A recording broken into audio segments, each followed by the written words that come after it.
ٹھیک ہے. خدا سرسبز رکھے اس چمن کو مہرباں ہو کر.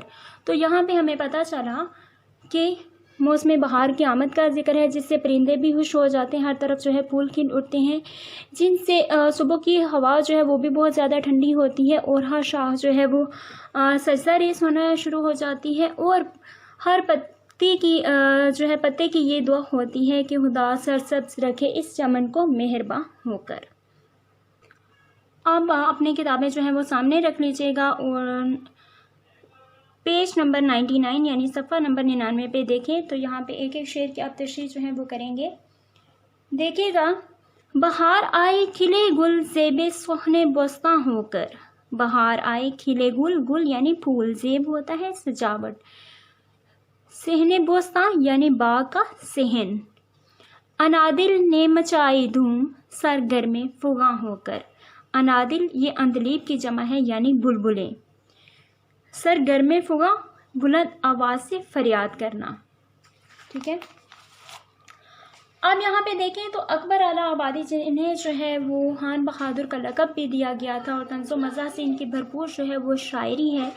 طنز و مزاح کے باوجود بھی جو ہے یہ کہنے کہ فطرت کی جو ہے ایک فطرت کی منظر کشی کرتے ہوئے نظر آتے ہیں، جہاں پر وہ موسم بہار کی آمد کا ذکر کرتے ہیں کہ موسم بہار کی آمد جیسے ہی ہوتی ہے تو پھول جو ہے زیب یعنی سجاوٹ صحن بستان باغ کے صحن میں، تو باغ کے جو ہے صحن میں پھول کھلنا شروع ہو جاتے ہیں. جو جیسے ہی موسم خزاں یعنی خزاں کا موسم ختم ہوتا ہے، ختم ہونے سے بہار کی آمد سے ہر طرف جو مرجھائے پتے ہیں وہ بھی کھل جاتے ہیں. اور انادل نے مچائی دھوم سرگرم فغاں ہو کر، تو جو بلبلیں ہوتی ہیں وہ بھی بلند آواز سے فریاد کرنا شروع ہو جاتی ہیں. یعنی جب بہار آئی تو ہر طرف پھول ہی پھول کھل اٹھے، اور بلبل نے اپنے گیتوں سے آسمان سر پر اٹھا لیے. یعنی انہیں جو ہے پرندے بھی جو ہیں وہ بہت خوشی سے چہچہانے لگتے ہیں.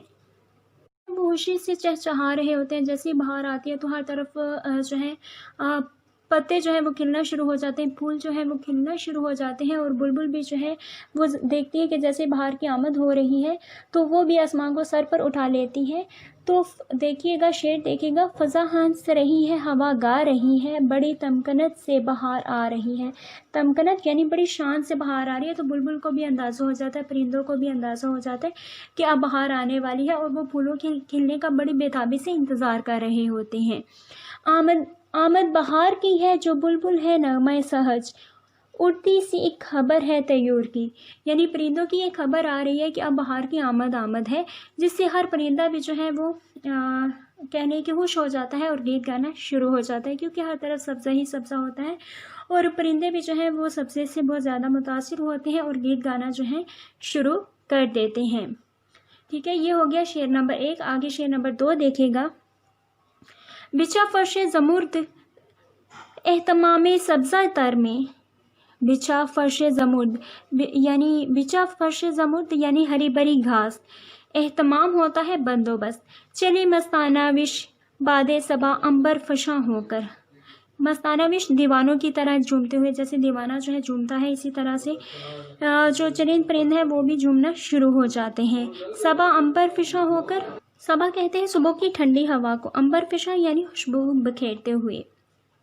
اب مفہوم دیکھیں گا. ہر طرف بہار کے استقبال میں سبزے کا فرش بچھ گیا. ٹھیک ہے. ہر طرف بہار، جیسے بہار کا کی آمد ہوتی ہے اس کے استقبال میں سبزے کا فرش جو ہے وہ بچھ جاتا ہے، اور صبح کی ہوا خوشبو بکھیرتے ہوئے چلتی ہے.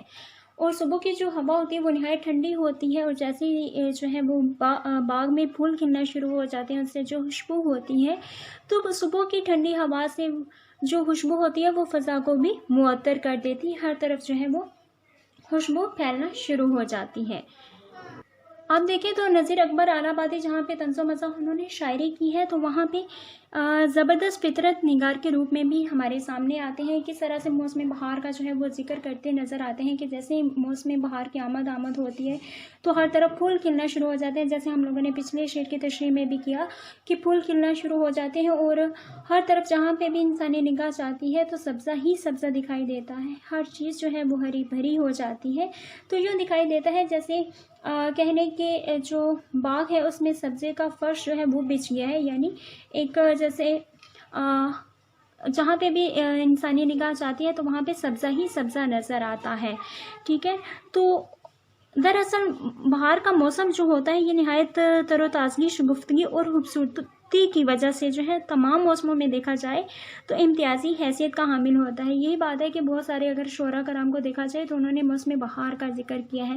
موسم بہار دراصل جو ہے انسانوں کے لیے، چرند پرند کے لیے بھی خوشی کا باعث بنتی ہے۔ اسی وجہ سے جو ہے نذیر اکبر الہ آبادی بھی موسم بہار کا ذکر کرتے ہیں کہ وہاں پہ ہر چیز جو ہے وہ کہنے کی سبز دکھائی دیتی ہے، اور سبزہ جو ہوتا ہے یہ انسانوں کے لیے جیسے ٹھنڈک کا باعث ہوتا ہے، آنکھوں کو سکون دیتا ہے، تو وہاں پر چرند پرند کے لیے بھی خوشی کا جو ہے ساما سا ہوتا ہے۔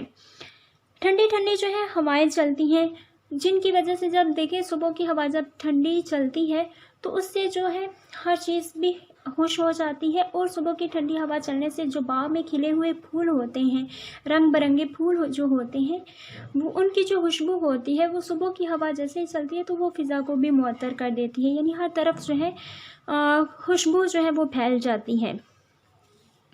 اور اس کے علاوہ جو ہے دیکھا جائے تو صبح کے وقت جو ہے گھاس پر جو ہے وہ شبنم بھی پڑتی ہے۔ اب جب وہ شبنم پڑتی ہے تو وہ بھی ایک سبزہ کے لیے بھی خوشگوار ہوتی ہے، اور جیسے انسان جو ہے کہنے کہ اس سبزہ پر چلتا ہے تو وہ بھی انسان جو ہے وہ تر و تازہ خود کو محسوس کرتا ہے، ٹھیک ہے۔ تو بہار کی جو صبح کی ہوا ہے وہ ہوا بھی عجیب مستوں کی طرح جو ہے بے خودی کے عالم میں جھوم جھوم کر چل رہی ہوتی ہے، جیسے مستانہ وش یعنی دیوانوں کی طرح جھومتی ہے، اسی طرح صبح کی ہوا جو ہے وہ دیوانوں کی طرح جھوم رہی ہوتی ہے۔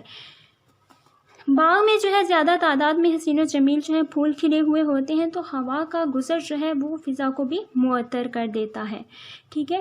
کھا کھا کے اوس اور بھی سبزہ ہرا ہوا تھا، موتیوں سے دامن صحرا بھرا ہوا، ٹھیک ہے۔ اور پھولوں کی خوشبو سے دیکھیے گا، مہکتے ہوئے پھول سے خوشبو جدا کی، یہ ساری مہربانی ہے صبا کی، یعنی جو پھولوں میں ایک خوشبو ہوتی ہے تو جیسے ہی صبح کی ہوا چلتی ہے تو وہ کیا ہوتی ہے، خوشبو پوری فضا کو معطر کر دیتی ہے، ٹھیک ہے، جو انسانوں کے ساتھ ساتھ پرندوں کے لیے بھی نہایت خوشگوار ہوتی ہے۔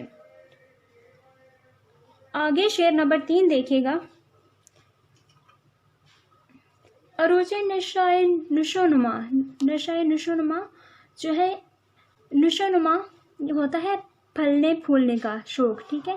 سے ڈالیاں جھومی، ترانے گائے مرغانے، چمن نے شاداب ہو کر، شاداب یعنی شادماں ہو کر، شادماں یعنی خوش ہو کر، مرغانے چمن پرندے، ٹھیک ہے، مرغان پرندے، چمن باغ کے پرندے۔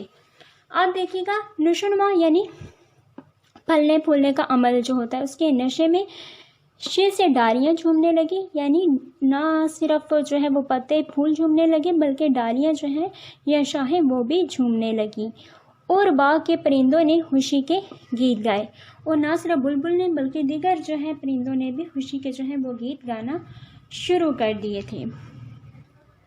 اب اس میں دیکھیں تو خزاں کے موسم میں درختوں کی جو شاخیں ہوتی ہیں وہ بے لباس ہو جاتی ہیں، کیونکہ ان سے پتے جو ہیں وہ گر جاتے ہیں، پھول ختم ہو جاتے ہیں۔ تو ایسے میں جب بہار آتی ہے تو شاخ شاخ پر کونپلیں جو ہیں وہ پھوٹ پڑتی ہیں، پتے بھی نکلنا شروع ہو جاتے ہیں، اور وہی بے لباس شاخیں جو ہے مرجھا کر، جن سے پتے اور پھول جو ہیں گر گئے ہوتے ہیں، وہ بھی اب جو ہے ان پر نئی کونپلیں کھلنا شروع ہو جاتی ہیں، نئے پتے آنا شروع ہو جاتے ہیں، نئے پھول جو ہیں وہ کھلنا شروع ہو جاتے ہیں، اور وہ شاخیں بھی جو ہیں وہ بہار کی آمد سے گنگنانا شروع کر دیتی ہیں، خوش ہو جاتی ہیں، جھومنے لگتی ہیں، اور وہ خوش ہو کر جو ہے چہک رہی ہوتی ہیں۔ تو یہاں پر شاعر جو ہے نذیر اکبر الہ آبادی بہار کے موسم میں باغ کی ہی کیفیت کو بیان کر رہے ہیں، ٹھیک ہے، اور پرندوں کے بارے میں بتا رہے ہیں کہ جس طرح سے شاخیں خوش ہو جاتی ہیں، اسی طرح سے باغ میں جو پرندے ہوتے ہیں وہ بھی خوش ہو جاتے ہیں، ٹھیک ہے۔ پرندوں کی شیریں بیانی عجب تھی، یعنی ان کی مٹھاس عجب تھی، درختوں پہ پھولوں کی خوشبو غضب تھی۔ اب درختوں پر پھولوں کی خوشبو بھی دیکھا جائے جو فضا کو معطر کر دیتی ہے، خوش ہوتی ہے۔ ہر ایک شے کی زبان پر قدرت حق کے ترانے ہیں، نظر جس سمت اٹھتی ہے عجب منظر سہانے ہیں، ٹھیک ہے۔ تو یہ موسم بہار کے 3 اشعار کی تشریح ہوگی، اگلے اشعار کی ہم اگلے ویڈیو میں دیکھیں گے۔